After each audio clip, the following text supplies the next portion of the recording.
Hi, and welcome back to the Focal Point AFR Talk. And I want to express my appreciation to Chris, my last caller, for kind of hanging in there with me. But I thought it was a significant admission that Chris made. Look, this was a request from the guy that's doing the documentary, Ken Burns. He doesn't have to do that. He's not obligated. He's the president of the United States. He doesn't have to read it just because somebody said it in front of him. And Chris admitted several times that this was the version that President Obama chose to read. Now, there's no question in anybody's mind. There can't possibly be a question. I mean, if President Obama says, no, I don't want to read one that omits God. I want to read one that's as close to the way Abraham Lincoln actually delivered it, where he included the words under God. That's the one I want to read. If you want somebody to read a version of it that doesn't have God, give that to somebody else. I want to read the one that's as close to what Abraham Lincoln said as possible, a version that includes the words under God. Now, Ken Burns is not going to say, no, I'm sorry, you can't do that. I'm in charge here. Who do you think you are, the President of the United States or something? There's no way it goes down like that. So you just, and Chris was man enough to admit it, this was a choice that President Obama made. Well, let's grab a phone call. Let's go to Hector, Florence, South Carolina. Hector, welcome. What's on your mind? Good day, Brian. Howdy. Not too bad. I hadn't called in a while. I'm glad you're back and feeling better. Thank you. Listen, if I could speak a little while, I've been waiting a good while. If I could speak a little while, I appreciate it. I can't make any promises, but give it your best shot. Yeah, listen, to start with, you got three types of people in our country. You got true born-again Christians that really care about our country and love our country and what goes on and for our troops and all. You got the other half that really they're not really born again. They really don't care about our country whatsoever. They just want what they can get, and that's all that matters. Then you got the indifferent crowd that could carry less either way. So you got to start there. It starts in the heart. But make a quick comment and then get to the Gettysburg Address.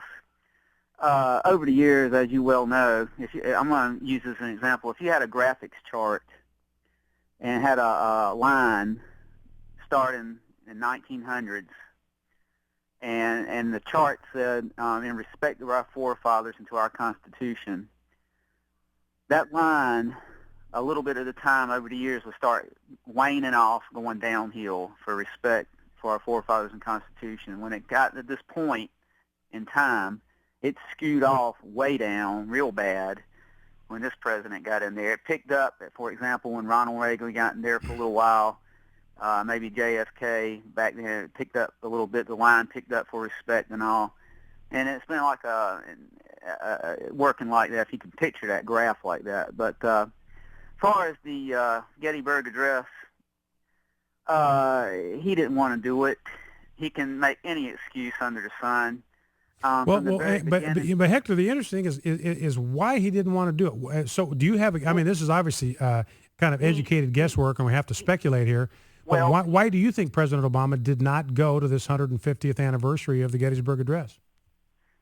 He doesn't care. He never cared about our country. I've been sick and tired of people giving this guy the benefit of the doubt when he has purposely have chosen things to purposely wreck our country. He doesn't. Now, let me ask you this question, because I was having a conversation with somebody around here about this morning, and about how because there'd be kind of two ways you could look at this thing. You're using the fact he just doesn't care, he's indifferent, and I would agree with that. He's kind of indifferent to the values of this country. It doesn't matter to him.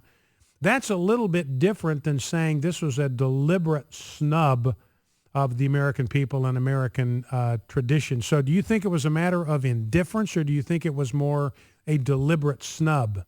I say both.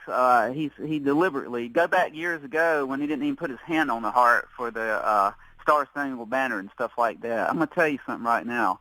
We got a communist Muslim dictator in there, and from the start, I knew the man was trouble from the start to get-go. And I'm going to say something else. Anybody that thinks this guy really cares for our country, they're living on the moon somewhere, on the dark side of the moon, for that matter. I mean, this guy doesn't care. He never cared. All this he's interested in, period, is getting his agenda accomplished. And anybody that will aid and abet him and help him with his agenda, they're his best buddies. And it's going to continue on until he's taken out of office by force, one way or the other. Too bad our forefathers didn't have some type of righteous military coup of action to uphold the Constitution, like a military police or something, for people like this that came into office. Well, and I'll tell you, Hector, there's a reason why they didn't, because that is a recipe for anarchy and for chaos. They did provide a means so that we don't have to resort to bloodshed, which I am not in favor of.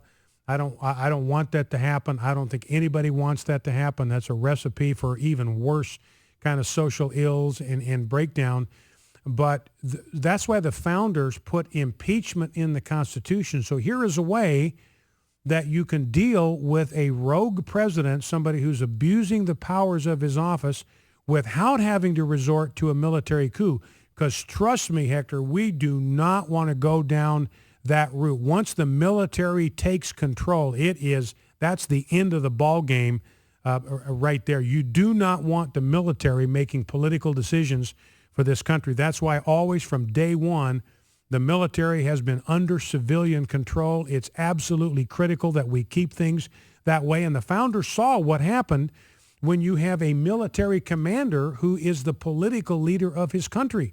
You have dictatorship, you have tyranny. They did not want that in the United States. So, I agree with you. I believe we're past the point where a change is justified, a change needs to be made, but that's what the power of impeachment is in there for. And if we don't have the willpower to use the power of impeachment, that's a peaceable way to make a change at the top of the political pyramid. That's how you can do it peaceably without firing a shot.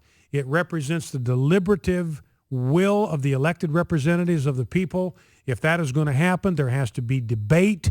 There has to be a process that's followed. There has to be 2/3 of the Senate says this guy needs to be removed from office. There's a deliberativeness to that process that I think is a tremendous safeguard for us.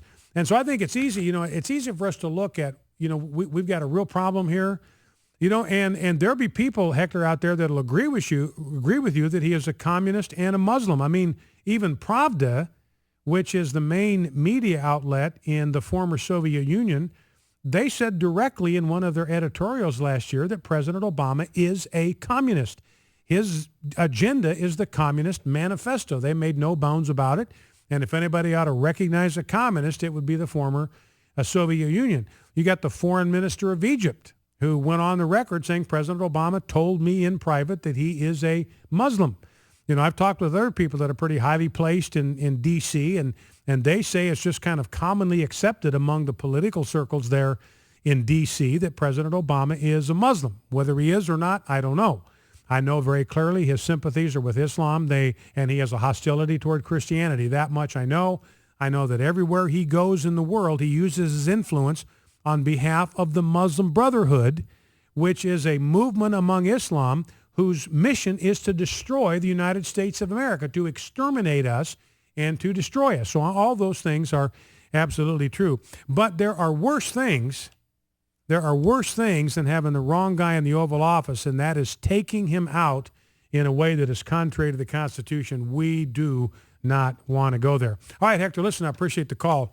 Thank you for that. 888-589-8840 is the number to call.